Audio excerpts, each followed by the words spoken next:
Amid the Marines' confusion over Luffy, the Buster Call continued to rain down on Egghead, blasting the island into chaos. Explosions shook the ground, flames spread everywhere, and the situation grew even more dangerous. Yet, in the middle of it all, Luffy smiled. The Marines realized that if they stayed, they'd soon be trapped by the spreading fire. Suddenly, one of them noticed something terrifying. Luffy was gone. His iconic laughter echoed through the smoke and rubble, sending shivers down their spines. The Marines quickly made their decision to hunt him down and shackle him with sea prism stone, no matter that he was a Yonko. But before they could strike, the ground beneath their feet began to shake violently. The battlefield trembled, throwing the Marines off balance. One by one, their bodies were sent bouncing into the air, almost as if the island itself was rejecting them. Luffy's power sent the Marines flying up and down. Luffy appeared in his Gear 5 form, striking fear into the soldiers. He laughed freely, his body bouncing comically yet terrifyingly, until the Marines hurried back to their ships. Because Egghead Island was finished. At the same time, the ship's cannon locked onto its target. The blast struck Egghead, creating a sea of fire. Amid the Buster Call barrage, Vegapunk looked up at the sky. He saw Kuma, Bonnie, Frankie, and Atlas falling from above. Vegapunk's eyes immediately fixed on Bonnie. He quickly grabbed his communicator and called Atlas. Atlas, realizing it, immediately responded. But Saturn quickly ordered all the pacifistas to fire at Kuma and Bonnie at once. The pacifistas raised their arms, laser lights locking onto the target. Through his communicator, Vegapunk shouted, ordering Atlas to immediately deliver something important to Bonnie. Sanji, who was walking in the air, hurried to try to help Bonnie, who was falling from the sky. From above, he saw many pacifistas already prepared to fire their weapons at Bonnie and the others. Atlas, who understood the order from the original body, immediately rushed toward Bonnie. He said something that Bonnie had to listen to carefully. Sanji had to move quickly, because at that very moment all the pacifistas were already aiming. But before the shots were fired, Bonnie looked toward Kuma. With a trembling voice, she shouted to the pacifistas. "Don't shoot, father. Let us leave this island." Everyone around fell silent, staring seriously at Bonnie's words. That shout shook the systems inside the pacifistas. Their program reacted, stopping the attack. Slowly, their aim shifted. Now, Bonnie and her companions were no longer the target, instead, it was the Marines themselves. Pacifista turns around. Their aim was now locking on the Marine ships. Laser beam shot. A huge explosion destroyed the fleet, the soldiers were thrown into the sea. "Pacifista out of control," shouted one of the Marines in panic. From a distance, Saturn was stunned to see the destruction. Meanwhile Vegapunk smiled in relief, because this wasn't a coincidence. He was only afraid of one tragedy: if Kuma is forced to attack Bonnie, the daughter he loves most. That is something that should never happen. Because of this, Vegapunk programmed all pacifistas to take the form of Kuma. Never mind the world's highest authority, never mind being the enemy of the entire navy. For them, Bonnie is an ally. This is Vegapunk's selfish desire, but he knew, the consequence of all this was only one. Vegapunk himself could be killed.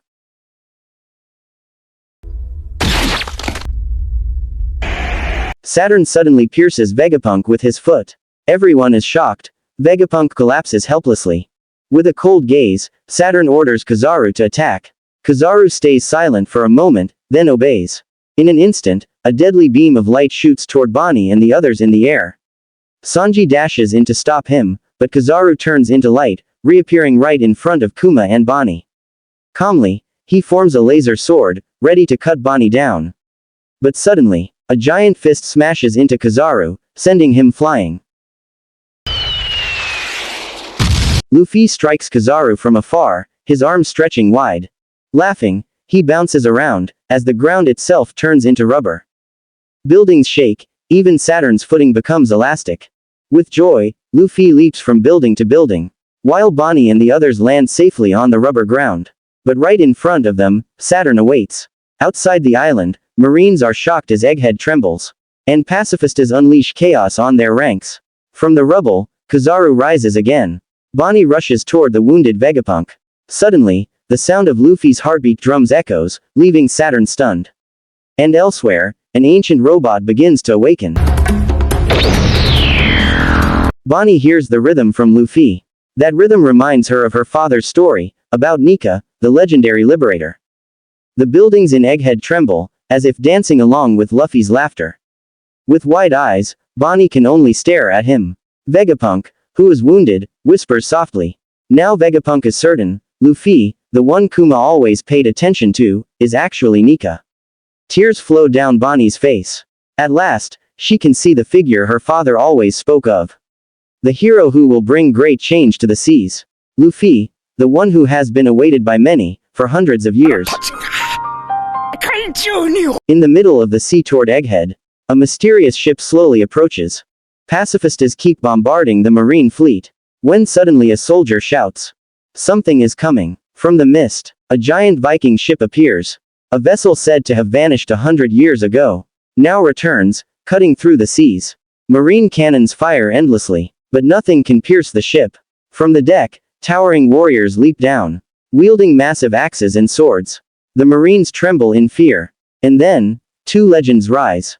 Dory and Bragi, the giants of Elbaf. They've come to Egghead, to claim the Straw Hat, the Nika. Bragi and Dory have finally arrived. The Marines were immediately engulfed in fear as they saw the towering figures of the giants before them. With a single swing of the giant axe, a marine ship was destroyed. Bragi leapt toward the island, followed by Dory, who was just as fierce. Their ship docked, and from there, more giants emerged, ready for battle. Some giant warriors remained on the ship, destroying the marine fleet that tried to block them. Meanwhile, the other giant troops, led directly by Bragi and Dory, advanced with heavy yet determined steps, shaking the earth with every stride. In the middle of the sea, thundering sounds continued to echo. The giants mercilessly destroyed the marine ships one by one. Usopp raised his telescope, and his eyes welled up with tears the moment he spotted Bragi and Dory. He could hardly believe it, his two mentors had actually come all the way here. Meanwhile, Nami and Chopper were equally stunned when they saw Oimo and Kashi. Memories of the past rushed through Usopp's mind, back in Little Garden, when the two giant pirate captains clashed in a fierce duel, and when Oimo and Kashi once stood alongside the Straw Hats as their allies. Now, all of them had gathered with a single purpose, to help the Straw Hats and their comrades escape the enemy's grasp. Amid the chaos, Nami tried calling Brook. But instead of his voice, she heard Lilith's terrified scream. Brook and Lilith were inside the Thousand Sunny, and Lilith was panicking. The ship was speeding forward uncontrollably, moving far too fast to handle. The clash of Haki kept echoing through the air. Lucci and Zoro were still locked in a fierce duel. Hearing the sounds of battle, Jinbei rushed over, intending to retrieve Zoro so they could escape. But Zoro looked irritated. For him, Lucci was nothing but a troublesome obstacle at such a critical moment. From the very beginning, Lucci's intention was to hold Zoro back. With relentless attacks and provoking words, he kept trying to stir the swordsman's emotions. Zoro grew increasingly fired up. Meanwhile, on the island's shore, the pacifista forces continued their relentless assault. Their barrage destroyed many of the Marines' smaller ships. Seeing the situation spiraling out of control, the captain finally ordered the larger battleships to target the pacifista.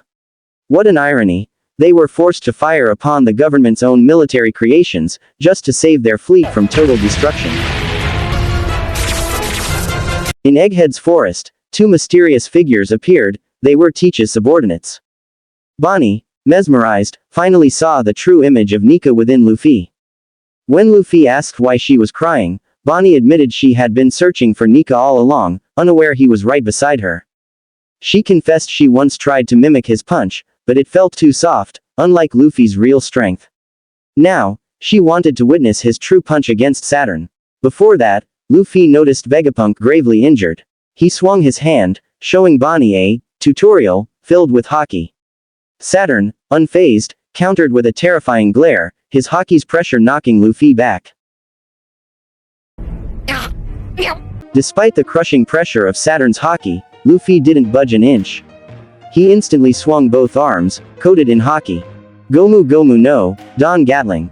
Luffy's fists rained down on Saturn's face without pause, a relentless storm of blows. Bonnie could only stand in awe, witnessing the figure of Nika before her eyes. Kuma, too, seemed to see the idol he had always admired. The attack reached its climax when Luffy gathered all his strength into one arm and smashed Saturn's face with a massive punch. Saturn's body was sent flying. Amidst the chaos, Frankie and Atlas rushed to get Bonnie out. She tried to carry Vegapunk, but the scientist told her to go ahead, his body was already failing. Suddenly, a blinding light flared. Kizaru prepared to fire a laser straight at Bonnie. Everything happened in an instant, until a kick shot through and struck the beam.